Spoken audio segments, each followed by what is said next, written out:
هو انت هتفتح عكه؟ ده مثل بنقوله لما نحب نقول لحد ان انت اللي عملته مش مستاهل يعني. بس صاحب القبه اللي ورايا ده هو الوحيد في مصر اللي ما ينفعش يتقال له المثل ده، عشان هو فعلا فتح عكا. والحكاية إن صلاح الدين لما استرد بيت المقدس سنة 1187 اتجمع كل قادة أوروبا في حملة صليبية ثالثة عشان يعيدوا احتلال المدينة مرة تانية. وقدرت الحملة إنها تسترد مدن كتير من اللي حررها صلاح الدين، لكنها فشلت في احتلال بيت المقدس. وكان من نتائج الحملة توقيع معاهدة الرملة بين صلاح الدين وريتشارد قلب الأسد سنة 1192. خدوا هم المدن اللي على ساحل الشام، وخد صلاح الدين بيت المقدس. تمر السنين وتنتهي الدولة الأيوبية وتيجي الدولة المملوكية اللي هتبدأ تحرير مدينة ورا التانية من الصليبيين. وفي الأيام الأخيرة للمنصور قلاوون جهز الجيش لتحرير عكا اللي كانت أيامها آخر معاقل الصليبيين في الشام، لكنه مات قبل ما يحرر المدينة. فلما جه ابنه الأشرف خليل كمل اللي بدأه أبوه واسترد عكا وأنهى الوجود الصليبي في المنطقة للأبد، وكان عمره ساعتها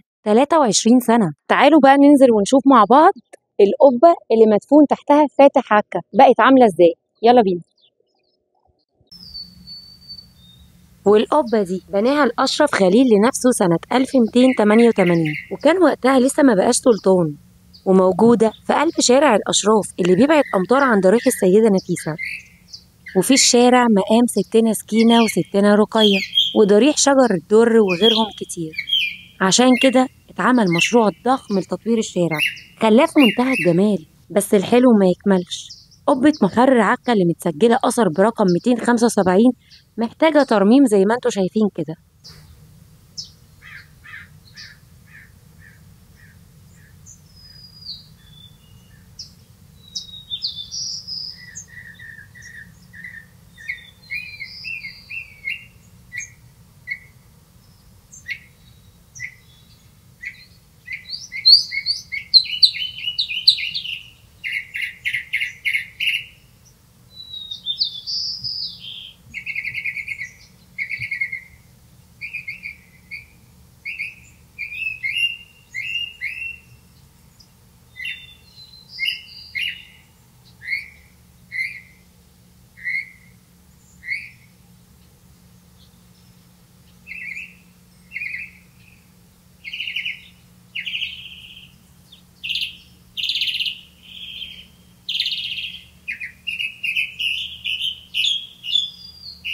وكده خلص فيديو النهارده، بس لسه في حكايات كتير من مصر، بلد الحكايات اللي ما بتخلصش.